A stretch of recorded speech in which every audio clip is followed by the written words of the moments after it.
it's time to check the box on our daily Commanders update. In lieu of talking about the offense of the quarterback, we're talking about the report that Jeff Bezos has hired an investment bank to help him decide whether or not to buy the Commanders, which seems unnecessary. When you got $120 billion, why do you need to pay someone to tell you whether or not you should buy this team?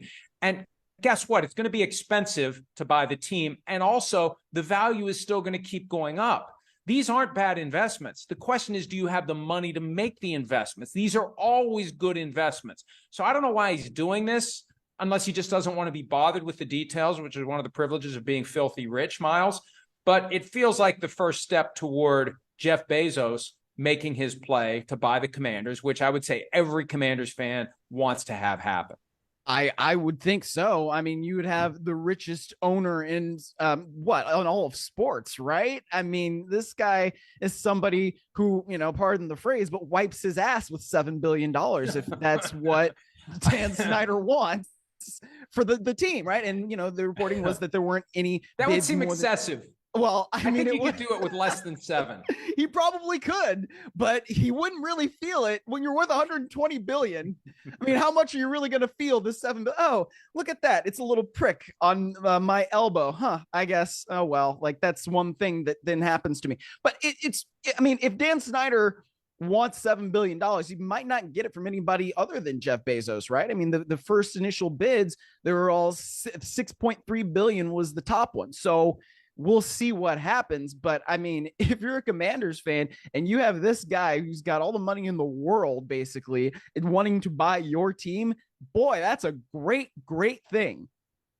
Well, and we've seen the reports already, and I don't know that I can do it on this table. Daniel Snyder, I don't want to sell to Jeff Bezos. Right. He owns the Washington Post, and they write bad things about me, so I don't want his money. Right. Snyder has an investment bank that's helping him, and they get paid based upon the value that the sale generates. So that's no. If he's the one who's offering 7, he's getting the team because nobody else is offering 7. And there's been this concern all along that Bezos is going to scare away all the other buyers, and he probably will, because no one's going to want to get into an auction with Bezos because Bezos is going to win.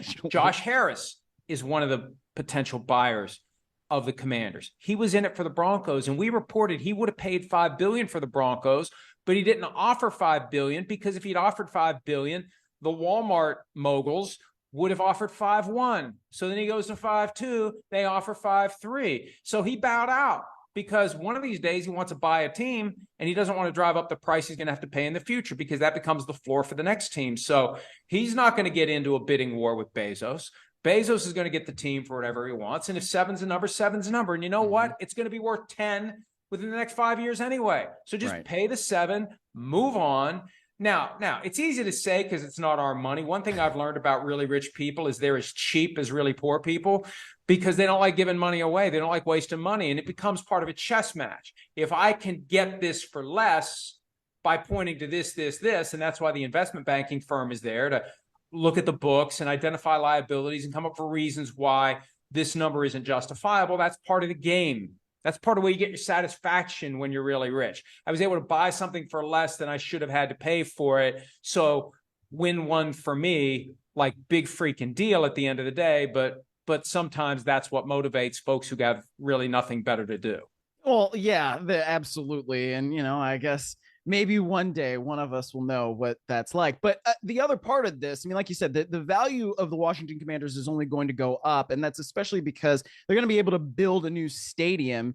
And if you have somebody like a Jeff Bezos in place, as opposed to Dan Snyder, the areas that are going to open up for you, the avenues that are going to open up for you to build that new stadium and land for you to build that new stadium, that's going to also open up for you. So there's a lot that will come for the new owner of the Washington Commanders, whoever that is. But I mean, especially if it's Jeff Bezos, that opens up a lot of doors. That's something that someone in the know told me at the very outset of this. If Snyder sells to anyone, that person will have the keys thrown to him or her to the RFK site Yeah. And new stadium there, and off you go. The problem is part of the purchase is FedEx Field, which is the worst field in all of football, maybe the worst stadium facility in all of professional sports. I haven't been to enough to really compare, but I've been there. Worst press box, at least. It feels like it's been there 100 years, and it's been there how long? 15, 20? It's not a very old stadium. Yeah. Maybe 20, 25 years. I don't know. The years go by very, very quickly. The older you get, you'll learn that quickly enough, Myles. But it hasn't been there nearly as long as it feels like it's been there. And that's part of what you buy. And what are you going to do? What are you going to put there? You're just going to tear it down. It's going to be an open tract of land that maybe you'll sell to the Walmart crowd and then put a Walmart there at some point. Hi, it's Mike Florio. Thanks for watching PFT on YouTube. Hit subscribe for the latest news and analysis from Pro Football Talk.